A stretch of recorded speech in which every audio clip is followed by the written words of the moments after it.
This photo was taken 2 years before she passed away. Look closely. The glow that once defined her is gone. Her face is drawn, her eyes dull. Now look at this one, 1964. She's 31, electric, untouchable. America's favorite witch. That little nose twitch turned her into a legend. But what happened between these two images? The truth is far sadder than anyone ever imagined.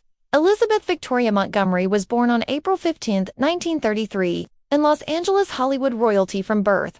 Her father, Robert Montgomery, was one of MGM's leading men. Smooth, commanding, powerful. You'd think that kind of legacy would open doors.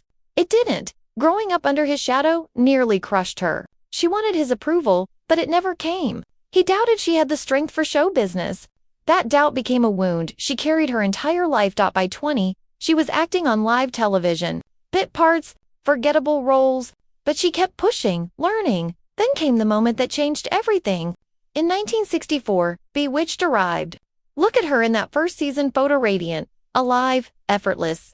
She invented Samantha Stephens from nothing. That signature nose twitch.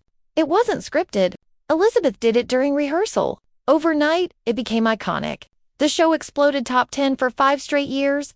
By the end, she was earning $75,000 per episode, more than $500,000 today. She had everything: fame, power, and finally, she'd surpassed her father. But here's what nobody saw. She was miserable.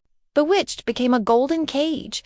8 seasons, 254 episodes. By the 5th season, she wanted out. The studio refused. ABC had their superstar and wouldn't let her go. So she stayed. And piece by piece, it broke her. Behind the camera, she begged to end it. Producers said no, so she rebelled quietly. She ditched the blonde wig, pushed for darker scripts. The show's tone shifted. Strange, moody. That was Elizabeth trying to keep herself interested, trying to stay alive inside that glittering machine. Look at photos from the later years. The smile doesn't touch her eyes anymore. She's pretending. That witch costume turned into a prison she couldn't escape. Then came the personal cost. Her marriage to William Asher, the show's producer, collapsed. They'd built Bewitched together, side by side, for 8 years. When love ended, the work didn't. Imagine showing up every day, taking direction from your ex-husband, smiling for the camera while your real life falls apart. She did it anyway, always professional. The show ended in 1972. She was free, but also nearly 40, and forever branded as the witch. Look at this photo from 1974. Perfect hair, perfect smile, but her eyes tired, almost empty. She's still performing, still pretending everything's fine. After Bewitched, she fought to prove she could do more. She chose dark, daring roles: victims, killers, complex women. Critics praised her. Emmy nominations followed. But audiences couldn't forget Samantha. The typecasting was merciless. She fought it for the rest of her life, and it never stopped chasing her. The 1970s and 80s brought more heartbreak: 3 failed marriages, endless work, and her father's death in 1981. The man whose approval she'd sought for decades was gone. He never said the words she needed most: "I'm proud of you."